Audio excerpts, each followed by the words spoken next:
Good morning, Nischala. Good morning. Good morning. Can you see me? I can see you perfectly, and I'm good. so happy Okay. that you're here joining us. I need to. Okay. I'm just going to spend a moment letting a few more people in, so we'll Yes, just of wait a course. couple of minutes before we get started. Very good. Hi, everyone that's here.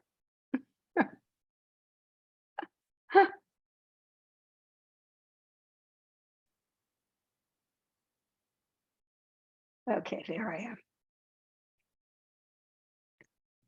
Okay.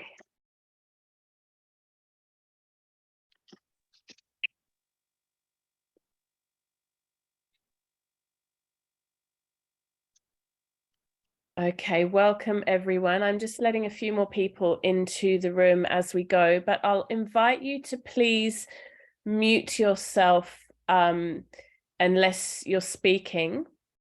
It just allows us to not have background interruptions.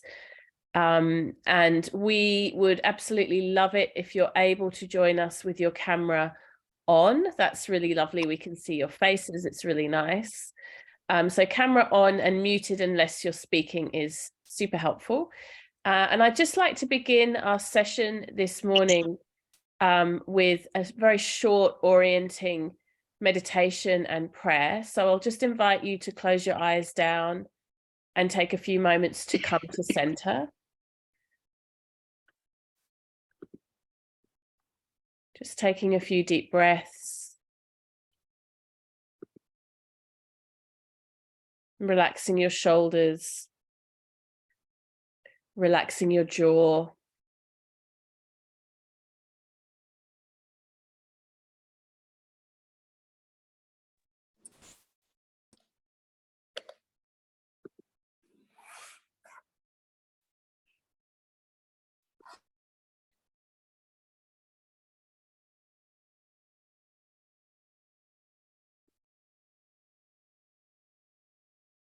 Letting go of anything that has been happening so far today, just allowing the busyness to float away and coming into the present moment.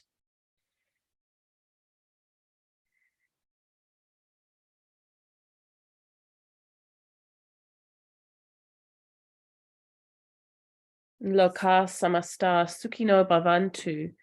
May all beings everywhere be happy and free. May the thoughts, the words, and the actions of our own lives contribute in some way to that happiness and to that freedom for all. And let's take a moment to acknowledge the traditional custodians of the land that we sit on, to acknowledge the lineage of yoga teachers that come before us, and to acknowledge the wisdom keepers of our own personal culture and ancestry. Namaste. Beautiful. Thank you. It was beautiful.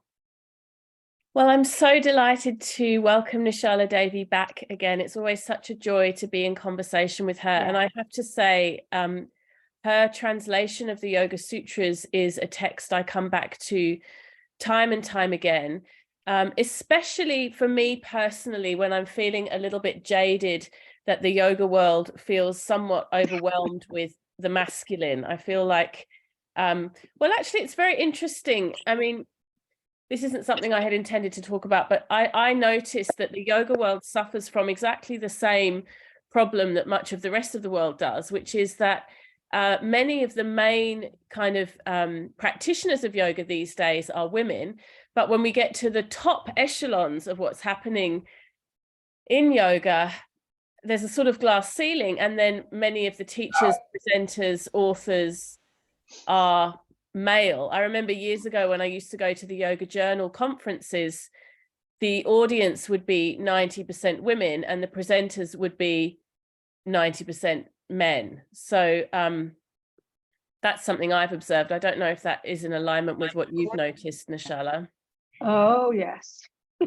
Not only noticed, but been up there with all the guys. And it's been an interesting transition. Yeah. And I'm not We'll sure talk about that a little bit. Yeah. I'm not sure that has particularly changed over time. No, not at all. Not at all. Yeah. So anyway, we're really delighted that you're here. Thank you so much for joining us. It's you're very loved in our community. I'm so happy. This is wonderful. Just wonderful. You know, I've fought Zoom for a long time, and now I'm so grateful, because how else could I be all over the world at the same time, except for something like that? So I'm grateful for technology. Yeah. And for all of you being here. Yes, absolutely. It is quite incredible. And you're about to go off on travels in real life. You're about to head off to Europe, is that right? I am. Yes. Gratefully so. Yeah. Where will you be traveling? We'll be in France and Italy, and the southern part, and just enjoying the art and the music and the culture and the beauty and everything like that I love in Europe. Yeah. That's so wonderful. All right, so let's jump in. I had a few questions prepared, but we've already spoken a little bit about this. One of the questions I wanted to ask you, because I feel like this is more and more of a controversial terms these days, is around the idea of being a feminist and feminism. So I'd love for you to talk a little bit about whether you consider yourself a feminist, what that means to you, and the journey that has been for you as a woman in the world of yoga. How much time do we have? You know, I'm not one for labels, yet other people seem to love to put labels on us. And for some reason, the word, I know the reason, but I'll see if you all know the reason. The word feminist seems to draw controversy. And I think it goes back to the fact that men were threatened because suddenly women were showing their power, and that was not something they wanted to see. They wanted the women to stay like they had been for hundreds and thousands of years, really. And I think what feminism did, and this is what I'm always looking for, I'm not looking to tell anybody, any woman, to have babies, not have babies, stay home, have a career, anything like that. What feminism does is it gives us the choice to follow what we feel is the greatest for us. And I think that's something that really can upset a lot of people.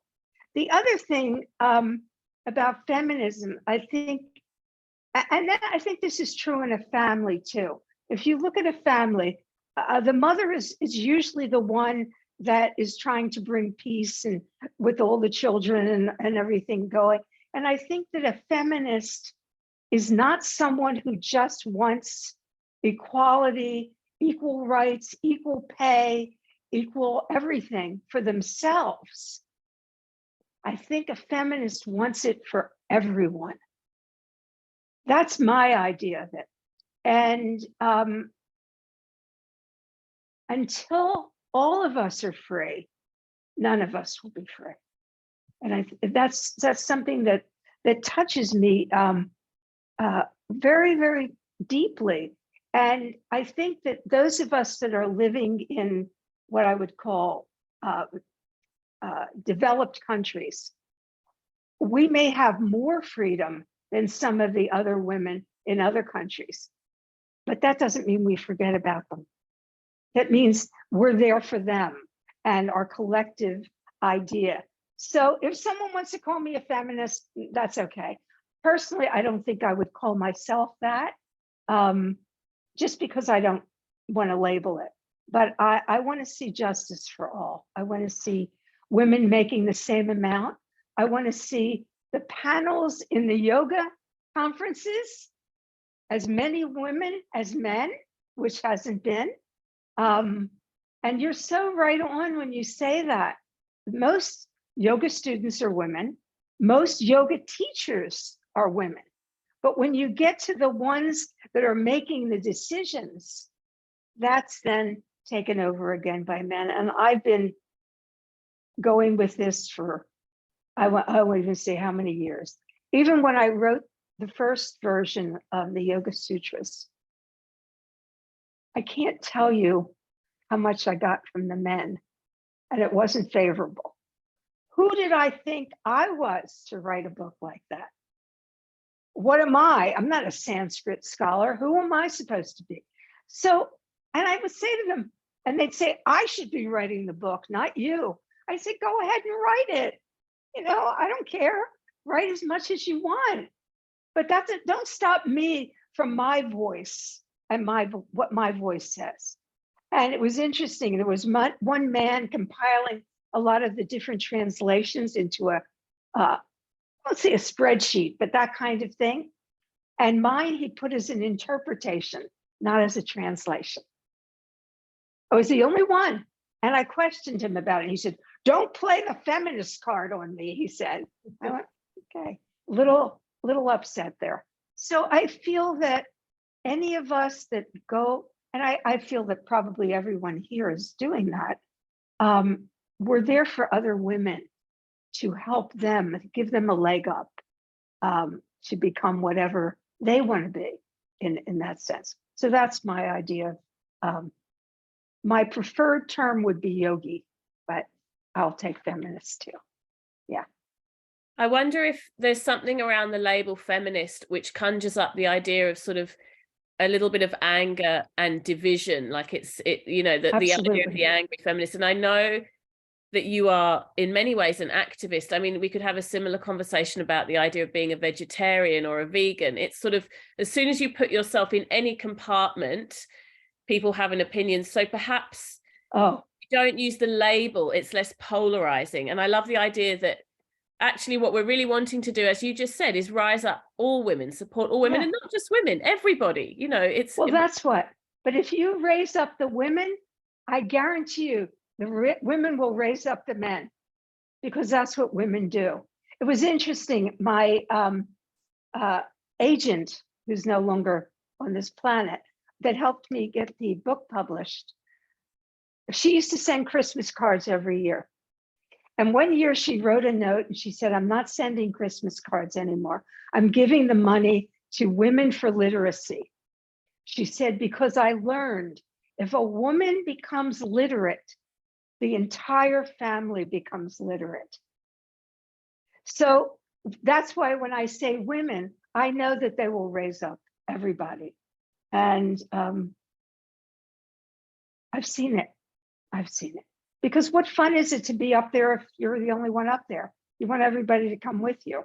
And everyone should be free. There should be a universal freedom, no matter what sexual orientation you have, no matter what body you were born into, what country, what language, we need to be free. And that's part of what yoga does. It frees us from the bonds of thinking that we're this or that or this. It gives us the knowledge that we're beyond all those labels. And that's, I think, why many of us embrace it and love it very much. Yeah, don't you? Absolutely. I couldn't agree more with you. Yeah. Absolutely. Yeah. And then there's a layer beyond the label of, you know, like you just said, gender or this body, and we all contain within us the masculine and the feminine, regardless of what body we're in. And so one of the questions I wanted to ask you was around, so let's talk about Patanjali a little bit and the sutras. What do you consider, how do you consider the feminine element to be represented in Patanjali's sutras? Do you think that Patanjali reflects both the masculine and the feminine in his teachings? Well, you know, I didn't know him. It was before my time. But by looking at how he organized things, it shows me certain things about Patanjali. I don't feel like Patanjali highlighted either the feminine or the masculine. And that's, I think, why it was my preferred scripture. Because I didn't want to read only about men. or only about women. Yoga to me has nothing to do with masculine or feminine. Yoga to me is beyond the sexless self, beyond that. But I have to say, and I just wanted to just read this little bit. I put it actually in the introduction to the second, when I added the fourth and fifth book, I'm sorry, the third and fourth book. It says, having praised the Yoga Sutras for being gender neutral, imagine my surprise when I began to translate book 4, Kavalyupada, Supreme Liberation, the final and most occult aspect. And suddenly, the masculine gender, including the pronoun he, surfaced. In the earlier translations, originally I did not expect the final 2 books would be enhanced by a feminine, heart-centered perspective. Their descriptions seem to be beyond any identification with the body, as the soul is without form or gender. But upon closer scrutiny of the translation of book 4, the gender-specific references abruptly returned. So why did this happen? And that's why I picked the sutras to begin with. I just love the fact that there was no masculine or feminine. So what has happened is very interesting, because when you start to describe the Purusha and the Prakriti, instead of doing it as I translated it in the book, where it's a centrifugal and a transcendental and transcendental force, the opposite forces, they then went to describe it as masculine and feminine. So what they did, they made the Godhead Purusha. And by the way, the word Purusha is directly translated as man, just to say, okay? So those people that criticized me for not putting Purusha in, that was the reason. Prakriti is the nature. So what they did is they made this, instead of an equal and opposite energies, they made it so the Prakriti was below the Purusha and therefore controlled by the Purusha. I changed all that. I changed it all because that's not how I see it. That's not it.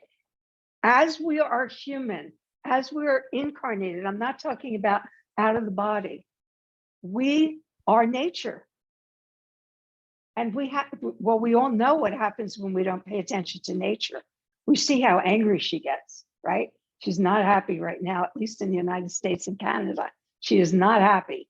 And so I think that adding that polarity makes it that women become inferior and men are superior. Men are the Godhead. And this is pretty much true, if I may say so. I would say in 95% of the religions and the traditions in our world, the male becomes the superior, and then it trickles down into the civilization and into the world that we live in. So that's why originally I chose it, and then I had to tweak it when it came to that. I was very surprised to see it, actually. But again, it's the translation of it. It's not the actual thing that Patanjali wrote. Yeah. Does that make sense? It makes complete sense. And I was just about to say, you know, one of the things I'm often really encouraging students to think about is who did the translation, because we're all biased. We all have our own lens and perspective. And often the original translators, as you point to, I mean, actually, the truth is many of the first translators of Sanskrit scripture into English were Victorian, and they came from a very strong Judeo-Christian background. And so here we've got essentially Victorian colonial men translating the scripture. And no wonder, I mean, as you were speaking then, I've never thought about this before, but I just had this moment of thinking, it's almost like they've changed Purusha and Prakriti into Adam and Eve. It's like the original male, female, and of course the Yep. male is dominant, and that's very much the throwback to who were doing these translations. I dare say, if women were involved in those original translations, and it wasn't from necessarily someone who came from a different Christian background, which isn't to say anything is wrong with Christianity, it's just a different lens through which we see the world, and it's had this huge impact. Yeah. Take it one step further. Not only was it Christianity, it wasn't so much Judea, it was mostly Christianity. You have to look at the time frame. What was happening in Europe with Christianity at that time? It was during the Reformation, when things were very strict and people became very puritanical. Then they were sent to a country that is extremely sensual, right? And they were horrified to see women half-dressed, to see all this beauty around them. And what they did, and if you read it, you'll understand what I'm talking about. They actually started to put down the scripture and make it not good. Some of the translations that we still see come from that. For instance, ahimsa. It doesn't mean to not harm anyone. It means to be loving and compassionate to people. And then Saucha, they totally went with, and they started to say disgust for one's body and other bodies. So a lot of this is based on translation, not on really what the scriptures were trying to tell us. I think one of the confusions comes because, and that was another question you had asked about how Patanjali would see yoga today. I think Patanjali would be very surprised because in the sutras, there's only 3 sutras for asana. And suddenly we took it and blew it up to gargantuan proportion. Because we are body oriented, the sutras are not body oriented. The one reason for the sutras is to remind us who we are and then give us a roadmap how to get back to it. It has very little to do with the physical body. It's mostly about getting back to the spirit. And in the interim, if the body gives us some problems, he's suggesting a few things to do to help the body feel more comfortable. So I think that the whole thing goes into it. What is yoga really? What is it? Is it a set of poses? Is it exercises? It's really a pathway back to your own true nature, who you really are. And I think that that's what Patanjali intended. And that's why he kept it so simple, 196 aphorisms. It's so simple, but not easy to do. Not easy to do at all. Yeah. So I think that people who have been practicing any form of yoga need to then move forward to the next step. Go to the next step. Go to the next step. Don't stay where you are in physical. Start with it. That's an entrance for most people, and then move on. Move. I'm going to change that. Move in, not on. Yeah. Yeah. Don't you think? I agree. Again, I completely agree with you. I'm always quite fascinated by, because, you know, when we start to look at scripture a little bit more in detail, there are many different yogic scriptures, and many different teachers have explained the teachings of yoga in different ways from different lineages. And yet Patanjali's Yoga Sutra has really stood the test of time. I mean, it's very central in the philosophical teachings. Do you think there's a reason why it's been so robust and stood the test of time so deeply? I think it's simple. At least the first couple books are simple.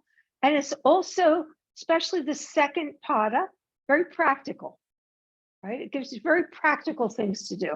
If you don't like someone, this is how to act. If you like someone, this is how you act. If you want to take care of your body, this is what you do.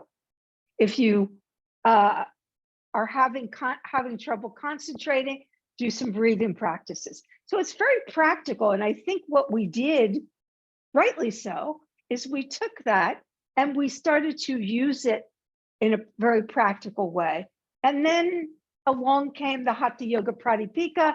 So we expanded on the practices a little bit. What we didn't do, though, is go back to Patanjali and see that what he was trying to say is you are already that light. You are already that spirit. All you have to do is one thing: remember who you are. And I think we forgot that. We got into the body beautiful. We got into who can do the best arm balance. We got into a lot of things that may take us to a certain point in our physical world, but will never have us move into the next level.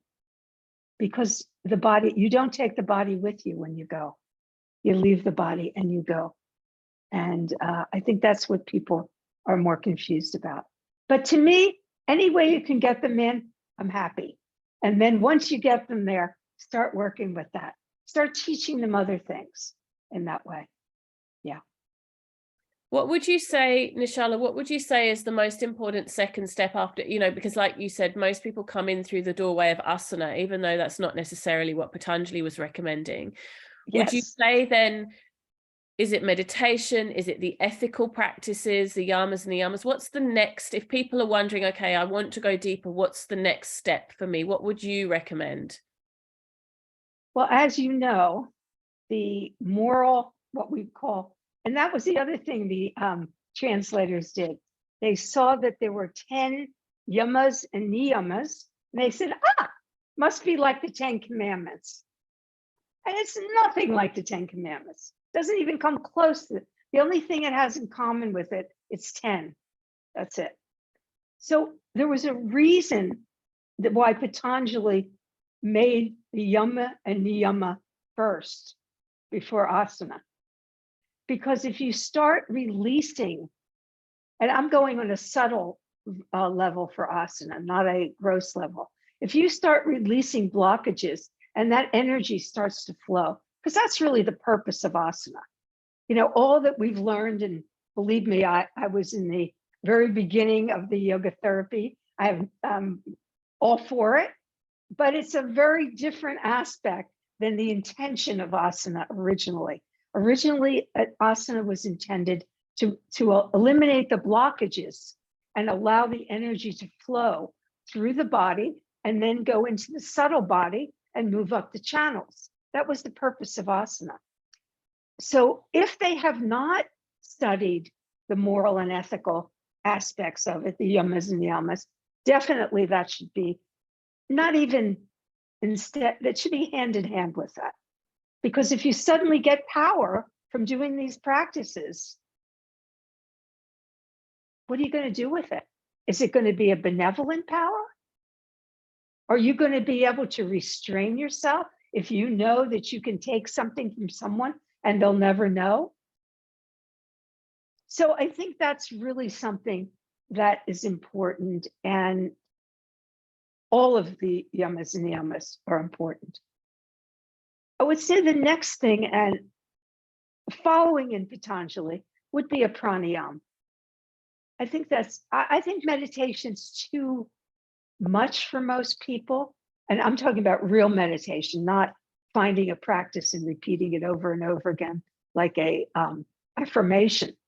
I'm talking about the real depth of meditation that Patanjali talks about. But getting the nervous system in balance, being able to get the mind to a place where you have control over your thoughts and your tongue. So everything you think does not come out your mouth. Everything you feel doesn't come out in action. I don't like you. Boom. No, you don't do that. Or even say something to somebody that's unkind. So I think that's what pranayama does. It gets us ready. It's a preparation. And then when everything is stilled, we can easily draw within and go to meditation. So I think pranayama is one of the most important, and it also has incredible physiological benefit. Just being able to breathe deeply and getting that oxygen through the system, as well as the prana. Very, very important. I think, and you know, these days it seems to be, at least from my experience with people, people are frightened. There's a fear, an innate fear in people. And I don't know if it's from the pandemic or what's going on in the world, that we know a little bit too much about what's going on everywhere in the world. But there seems to be a fear. And I think pranayama can really help with that, because what it does, it balances the parasympathetic and the sympathetic systems. And it brings us to a place of centeredness. And I think it allows the fear to dissipate in some ways. Yeah. Even 2-3 times a day. That's what I'm telling people to do now. Even 10 minutes, 3 times a day. Huge difference in your life. Huge difference. Yeah. So I think pranayama is next. Yeah. Thank you. I always think one of the beautiful gifts of pranayama is, well, first of all, you can do it anywhere. You don't need a yoga mat or anything special space, but also I notice in my life, it's a practice that can have the most profound effect in a very short amount of time. Like you said, just a few minutes, and you can feel so much more regulated. So isn't it amazing? Yeah. You know, if someone told you, I'm going to sell you something for $4,000 that's going to make you feel calm, and you tried it and it did, you'd be happy to pay the money. And guess what? It's free. You don't have to buy it. You can just use it. And to me, when a teacher doesn't teach this, to me, this is a gift for people. And I tell people, if you're really upset, don't we do this with children too? They get all upset and they go, you're like that. And you say, honey, just calm down, take a deep breath, and now let it out as slowly as possible, right? It's a beginning form of pranayama. So I think that the pranayama, and then it has, actually pranayama has 5 sutras in Patanjali Sutras. And the first 3 talk about the physicality to some extent, and the last 2 talk about how it propels you to realization of the true self. So it's really a bridge. Pranayama is a bridge between this world and the next, the higher world, and also between the body, the mind, and the spirit. It brings them all together. Yeah, I think it's an amazing practice. Yeah. Yeah, I think you were talking before about, you know, not being overly identified with the body. And I think sometimes asana practice can have depending on perspective, but it can have us become more identified with the body. Whereas pranayama is very potent at helping us to see, I am not the body. You know, what animates me and what makes me alive isn't just this physicality. Exactly. And unfortunately, yoga, the word yoga and the word asana have become one. People say, I'm going to go do yoga. And I always correct them. And that's probably why people don't like me so much. But I always say, no, you're not going to do yoga. You're going to do asana, right? Is that what you're doing? Are you doing something more than that? No, that's just what I'm doing. So at least in the United States, it's become synonymous. And most people don't know what yoga is. They just don't. So I put the burden on the teachers. I think it's up to us as teachers to let people know, even if we're teaching a total asana class with nothing else, it's still, they should know there's more. They should know it's a part of a whole. It's a little slice of the pie, but it's a big pie. And they should know that once, get accustomed to this, get comfortable with this, and then we're going to go somewhere else with it. Yeah. I actually think Patanjali's Yoga Sutra is a great way for yoga teachers to start integrating the philosophy into, you know, their classes, because it doesn't have the same religious connotations. For example, if we look at other scripts like Bhagavad Gita, there's a leap there, you know, there's karma, reincarnation, God, like it all gets a little bit more religious, whereas Patanjali keeps it very I think it's more accessible. Would you agree with that? I would. And the Bhagavad Gita is all men. Yeah. And if you read the Mahabharata, it's even worse, because Draupadi gets to marry all the Pandavas, right? So, and there's a little bit too much in the Bhagavad Gita against women for me. There's a shloka in it that talks about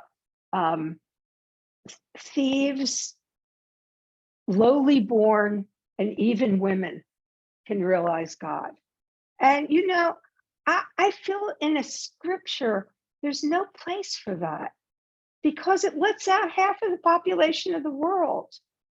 And also, as I tell the men very often, also the one who brought you into this world, you were discounting, right? So I think that Patanjali, he was a reformer, and that's really what he was. He was trying to take Hinduism in its totality, which is huge. It's a very complicated religion, very complicated. I don't know, and people interpret it different ways. And he boiled it down to make it simple. And he said, look, I'm handing this to you. Go ahead and do it. But remember, this was not for the average person. Now, where the Gita is well known all over India. Matter of fact, in the United States, we have a Surgeon General who's Indian originally. He took his oath of office on the Bhagavad Gita, right? Same with the new British Prime Minister. Oh, interesting. Okay, yes. Very interesting. So I think it's a wonderful scripture if you know how to interpret it. Whereas Patanjali, this was mostly for the monks, because these were the people that didn't have to learn about all the things that are in the Gita. They already knew it. They were then being taken to the idea of realization of the self, which the average person was not so interested in. It was more just the people who dedicated their lives to sadhus, etc. And they're the ones that studied it mostly. Yeah. So here it's presented to us. And I chose it because of its simplicity and also lack of gender bias in it. Yeah. Anybody can do it, because this is just a shell. Once we get to really who we are, we're all the same. There's no masculine and feminine self. It's all one. This was actually very funny. I was visiting a Hare Krishna ashram some years back when I was still a Swami. At that time, I was still a monk. And I walked in, and the Swamis there were very, not very kind to me. And the people I was with felt they had to defend me. So they walked over and they said, do you realize that she's also a Swami? And they said, women can't be Swamis, they said. And he came over to me and I said, do you know the Bhagavad Gita? Of course, that's their main scripture, right? So he said, of course I know the Bhagavad Gita. I said, do you know the sloka where it says the sexless self? No masculine, feminine. He actually got down and touched my feet, because he realized that the self doesn't have a gender. The self is just the self. That's it. So I think what it comes down to is the difficulty of explaining such a concept to a culture that has never been faced with that kind of concept. The Judeo-Christian doesn't have that in it. It's not in our religion. It's basically God is He, period. finish. That's it. So I think I think the whole society has to change for us to understand, really. And I think that's what we're doing, by the way, all of us on these little squares and all over the world. We're changing the culture, not by fighting, not by pushing, but by being who we are and showing people who we are and how we live our lives. And they ask, how come you're like that? How come you stayed calm in a situation like that? How did you deal with that? And I think all that then changes with it. Yeah. I have one final question, and then we'll open up and see if there are some questions that people would like to ask. It just reflects back to, you were just speaking about Bhagavad Gita and talking about how sort of male dominated it is. And of course, the form of the divine that we have in Bhagavad Gita is Krishna, which is a male manifestation of the Lord. And in Patanjali's Yoga Sutra, Patanjali speaks about God or the divine. It uses the word Ishvara, which is a more, correct me if I'm wrong, Nischala, a more personalized invitation for us to think about God in a way that is a little bit more like open to our own interpretation. How do you see Ishvara? What does Ishvara mean for you? Well, one of the reasons I left Ishvara in, first of all, Ishvara appears very almost more than any other concept. There's a couple of concepts that you start to see repeated over and over in the sutras. And Ishvara Pranidhana, that devotion to the higher aspect comes. And what I did is when I researched Ishvara, I saw it wasn't masculine or feminine, which is why I left it in. And I think it's important, and this is taking a leap, I'm not meant to offend anyone, but no matter what religion you follow, I think it's important to recognize, even if you believe the Godhead is out there, you have to also recognize that the Godhead is in.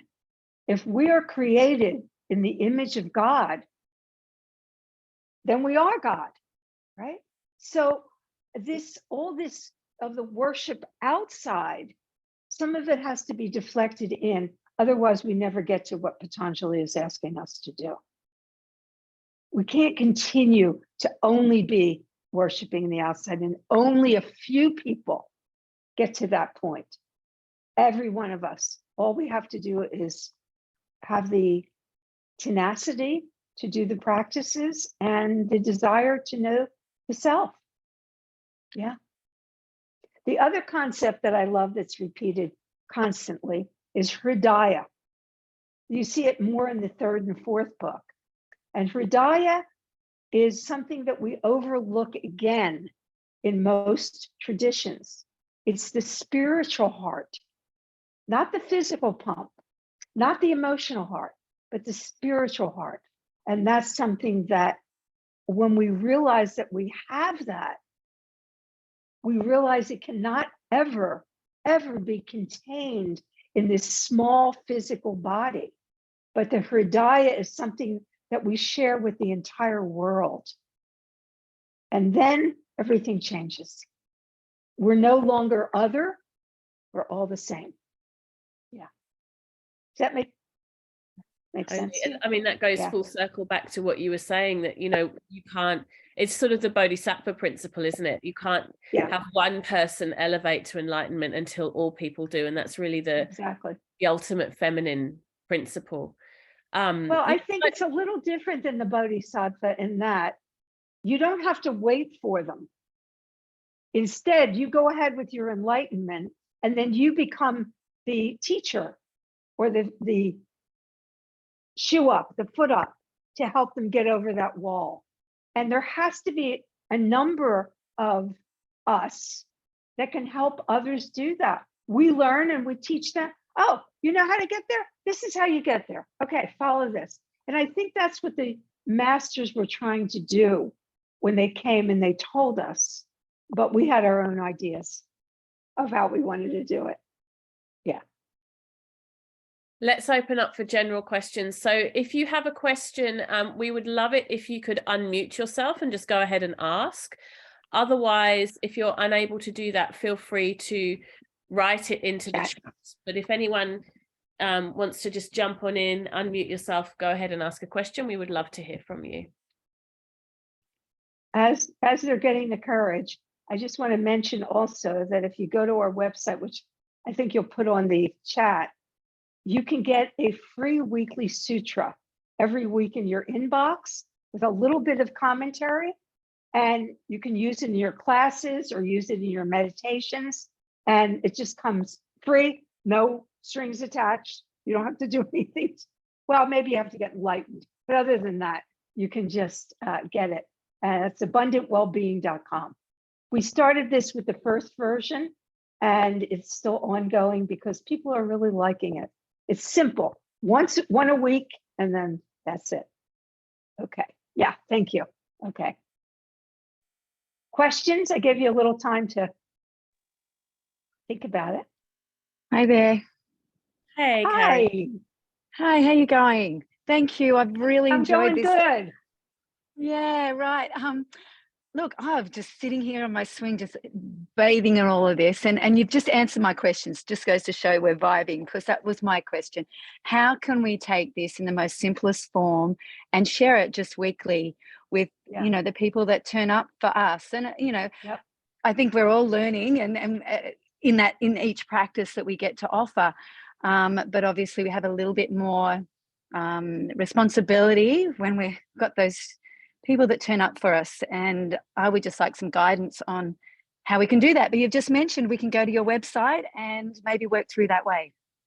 Yeah, and then it will come to you. Once you go to the website, it comes to you, which is really nice. So I think other than that, there's a couple things I would say. What I noticed is if the yoga teacher is a little bit shy or reticent to talk about things that are a little bit out of the realm of physicality, then the students don't receive it as well. If you're confident in it and you go in there and you really like this book, or you really like the sutras, or whatever it is, it's contagious, and they'll start to pick up on that, and they'll want to know more. And I think that's the other thing. Be careful of what I call spiritual indigestion. You don't want to give people too much, because they get indigestion and then they won't do it at all. But if you give them a little bit and they say, oh, can we learn more next week, right? It's like in the theater, they say always leave them wanting a little more. And it's the same kind of thing. And that's why I wrote the book, because I wanted people, by the way, let me just show it so I can, The Secret Power of Yoga. I think it's available in Australia, isn't it? Yeah, absolutely. Yeah. There you go. Are you in Australia? Okay, good. Oh, okay. You got the other version. Great. So I wrote it so I wanted people to have something physical to hold on to. And you can make notes and do all kinds of things. Then when you get the weekly sutra and present it to your class, you have this energy already from it that comes across. And it's the same thing with asana. You can't really teach asana if you don't do asana, right? Because you don't understand how the body moves and how the body works in that way. So it's that same kind of thing to inspire them. But don't stop. Don't stop at asana just because you think they may not be ready for it. I think sometimes we don't give people enough credit. I used to teach the cardiac patients who the last thing they cared about was finding their divine self. All they wanted to do is get their ticker fixed, as they would say. But I didn't care. They were there, and I used that opportunity to tell them about themselves. Hey, one sweet story, very short, but sweet. I was teaching, the nutritionist taught them about diet. And then if they came back again, I came in and gave them a little talk on ahimsa. And I was talking about ahimsa one day and why we don't eat meat, not just for cholesterol. And this one doctor who was so sweet, and I see that somebody has a butterfly up. And he raised his hand just very shyly like this. And he said to me, because I looked at everybody else and they were kind of, what is she talking about? Ahimsa with eating meat? What's one thing got to do with my eating steak or whatever? I'm just stopped because I have high cholesterol. And he put his hand up and he said to me, you know, I've been doing this diet for a year now. He said, and I was doing it because of my cholesterol and it came down. He said, but now that you say that, I'm wondering, do you think that's why butterflies land on me now? Right? So do you understand what I'm saying? Give it to them. If they don't want it, they'll reject it, but it may just trigger something in them. And I just started crying when he said that. I thought, okay, I'll teach for another year. You know, it's okay now. Because he got it. He might have been the only one in the group that did, but that's enough if one person can get it. Yeah. So may I just jump in and add something, Nischala? Because I feel yes, like of course. You're such a living example of this and such an embodiment of this. And so honestly, hand on heart, sometimes I think about you when I'm going to be teaching something and I feel a little bit like, am I qualified? Am I ready? And I'm not, I feel unsure of myself. I think of you and how much bravery you had in writing the book. It really is, it's not a small thing. And I wanted to say to everyone in the group, you know, when you're thinking about sharing these teachings with your students, if you have the feeling of who am I to talk about this stuff? I don't really know. Am I qualified? Have I read enough? My personal wish would be that you trust yourself and you trust your own intuition and you trust your judgment and you trust that you are entitled to have your own interpretation. You're just as worthy as anyone else to read these scriptures and to contemplate them deeply, apply them to your life, and stand by your experience of them. Your That's experience right. is as valid as anyone else's. So the reason I particularly want to mention that today is I feel like Nischala Devi is such a embodiment, an embodied example of that. Like your whole life's work really has been about that. And that's a huge legacy to pass on. I hope that the women here, and especially the teachers, will feel that sense of confidence in themselves. Thank you for saying that. I hope so too. You know, don't think that I sat down and I said, I know everything. Well, I prayed that that energy would come through me and I would say the right thing. You know, I didn't know, but I trusted. And then I tried it out on a few group of people and tried it out again. So it's within us. We just have to, and I think as women, we tend to hold back, whereas the men tend to just go for it and trust ourselves. I think what we have is so powerful as intuition. And a lot of this that I wrote was from that place and also my experience with meditation. So, and don't ever let people tell you you're wrong. No one is wrong about spirituality. You can't be, you might be wrong about engineering. If you were building a bridge and you did something wrong, I think somebody needs to tell you because the bridge will fall down. But spirituality isn't like that. Try it. If it doesn't work, try something else. If you don't get the results you want, but not giving up no matter what. And I think that's, if anything you can say about me, I just didn't give up. And the more I was criticized, the deeper I got into it. And I thought, you know what? This is how I felt. I'm representing all of you. Because there is no other book written by women at this point. And I thought there was going to be a flood. I was hoping for a plethora of it, but it didn't happen. And I think we need to take it in as women, and not even my translation, feel it in your heart. Is it right? Is this what you feel?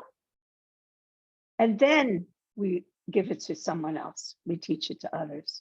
So yeah, I think we all have to be brave because it is a male-dominated field. It's interesting to me. I don't know why I did this, but I was in medicine, which is also a male-dominated field.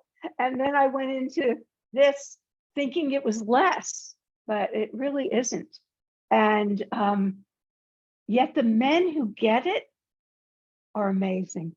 They're just amazing and just so open. So be brave. I think we have to. For not only for you, but the generation behind you, and the generation behind her, and the generation behind her. You know, I was thinking, I think it was last year, we celebrated 100 years of women having the right to vote in the United States. And I was thinking of all those women that marched, that got beat up, that got arrested. So we could just walk in now and just vote. Remember who came before you, honor them, and they will help you understand. That's how I feel about it. Yeah. Yeah. So beautiful. Thank you. Do we have any last burning questions before we wrap up today? Even the people that don't have, there we go. The Zoom user, yes. Chelsea, did you want to ask something? No. No. You can write it if you're too shy to ask, but how many of you study the sutras regularly? Let me see. Raise your hand if you do. Will this inspire you to study them more? I hope so. I hope so. Take it slow. And if you don't understand something, just move on. You'll come back to it. Yeah. Yeah. Karen, is that Brittany? Were you raising your hand just to agree, or did you have a question? Sorry. I have a question. Can you hear me? Yes, Yeah. I can. Yeah, great. I think I struggle with the idea of, you know, you're talking about women in the world that have, you know, put in the groundwork for us to have what we do today.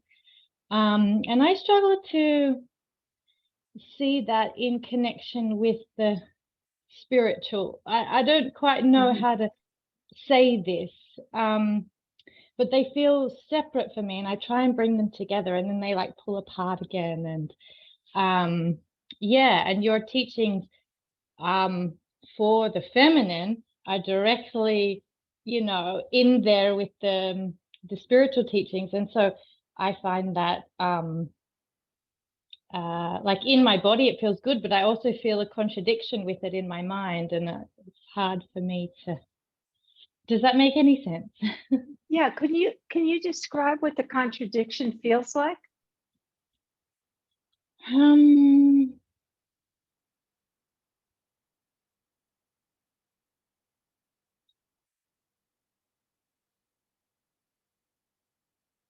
It feels like, you know, sort of moving towards a goal of,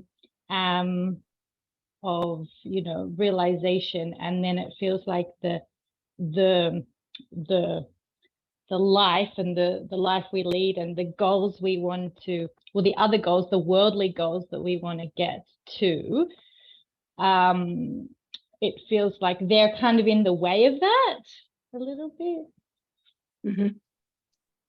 Okay, I'm not sure. so it's me trying to understand it. No, well, let me say a few things, and if I'm not on the right track, put me on the right track. Okay. First of all, and this is a archaeological expedition, find writings from spiritual women, teachers. When I started, my first teacher was Sri Sharda Devi, who was not in the body, of course, but I read everything I could on her. And then Indra Devi became my teacher. And so I started reading it. Even the Catholic saints, the women, I started reading Saint Teresa of Avila, who was a strong, powerful woman. And a lot of her writings, by the way, are forbidden for the nuns to read because she was so strong, and they're afraid that they're going to get like that.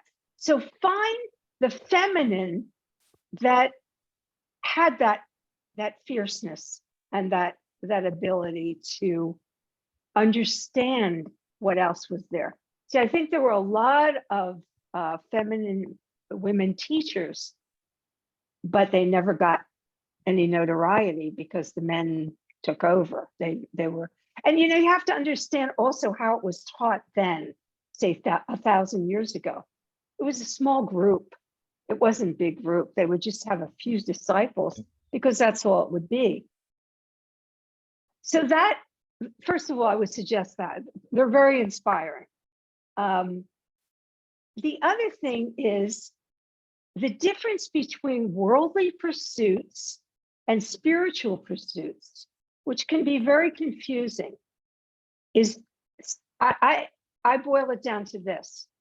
The spiritual you are not running after because you already have it. What you have to do is be still. Whereas the other, you may have to go to law school. You may have to take the bar exam. You may have to internship at a law firm. You may have until you get to that position. In spirituality, it doesn't exist. As a matter of fact, the hardest thing I think I have to teach people about meditation when I'm teaching meditation is it's not something that you do. It's something that you let happen. And most people, that's just a concept they can't understand. They want to do it. The more they repeat the mantra, the closer they get to the divine. It doesn't happen like that. You repeat the mantra to calm the mind, and then you let go and go into the spirit. Do you understand the difference in that? Is that clear, or does it make sense? Yeah, it makes sense. So it's more of an undoing than a doing. Mm.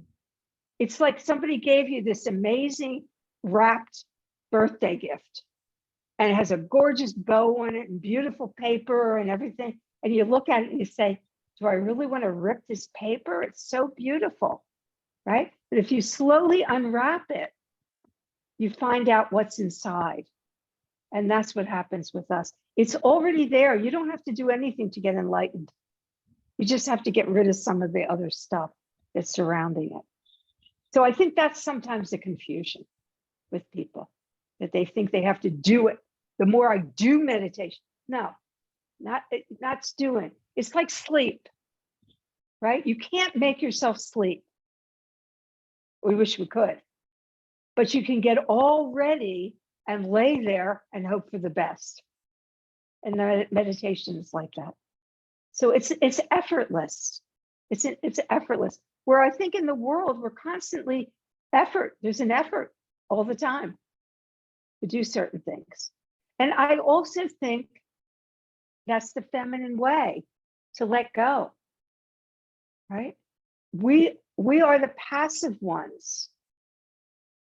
We're the ones that have that ability to take in and let go. Same with spirituality. Does that help? Yeah. Thank you for that great question. Yeah, great question. As you were speaking then, Nischala, I thought about Mirabai Starr's book. Have you read it? It's called Wild Mercy. No, I haven't read it. Wild Mercy. Such an amazing book. I think you will love it. She goes through various different female women mystics. St. Teresa is one of them. She's in there. That book was so life changing for me. And it really brings, it really centers the strong female, like that idea of I think she uses the word fierce, that real sort of energy of the feminine in power. Yeah. And I think one of the reasons that women have been put down for thousands of years is men see that power in us and it scares them. It scares them. We don't even know how powerful we are most of the time, but you can see. And when we put our focus on something, there's nothing we can't do. And that's why I think, even though spirituality, or really religion, but I'll give them a little bit of that, has been carried through the ages by men, and it has been always very exclusive, right? It's always been exclusive. Even if you mentioned me going to Europe, I go into the churches of Europe, and you see where the priest gave his talk from was way above everybody else, because they're showing that they're superior to everybody else. Now they're back down with the rest of us.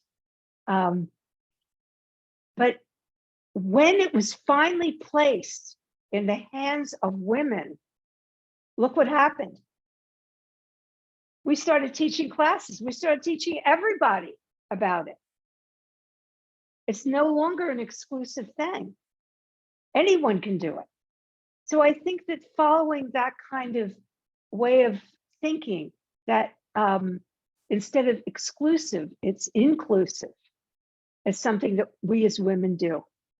And I think that's what becomes powerful. Our children learn it then, not necessarily by us sitting down and teaching them. It learns it by our example. How you live your life is more of a teaching to your children, your friends, your family, than anything that you could ever say. Yeah. I heard a beautiful quote the other day. I hope I don't destroy it, but it says, if you meet someone who has never known they used the word God, who has never known God, and you live your life a certain way, they will know God just by looking at you. And I think that's something that's so powerful. Not that we have to be perfect. There's no such thing, but just the intention. I want to live my life like this. Okay, I'm going to make some mistakes, and I'm not going to beat myself up from it. I'm just going to keep going. And more, I keep an open heart and love for people. Yeah. It's really simple, but we like to complicate things. So, and that was one thing I got some criticism. They said, it's too simple. Your book is too simple. And I said, well, it's for people to understand it. Why do something so complicated that no one can understand what you're talking about, or maybe a very few? You want to be simple. It's a gift to be simple. Yeah. Actually, the real skill is to take something complex and make it simple so that people can understand it. That's yeah. That's a whole thing in without itself. losing the meaning. That's the hard part. That's a really hard part. Yeah. And I was scared. I thought, my God, I'm putting this out there. Suppose people think whatever. But I knew, there's a part of me that knew I had nothing to do with this book. It was divinely inspired. And that made me confident. And yeah. So thank you so much for spending this time with us. I'm so grateful. It's a joy. It's just so wonderful to be in your. Thank you all. Thank you to all the women who joined us today. I'll make sure all of the notes and the website connection and everything are there for those of you listening to the recording. And we wish you a beautiful, safe travels. Thanks for squeezing us in before you head off, Nischala. I'm so grateful. Oh, it was great. Thank you. And remember, weekly sutra. Thank you all. Thank you. Bless you.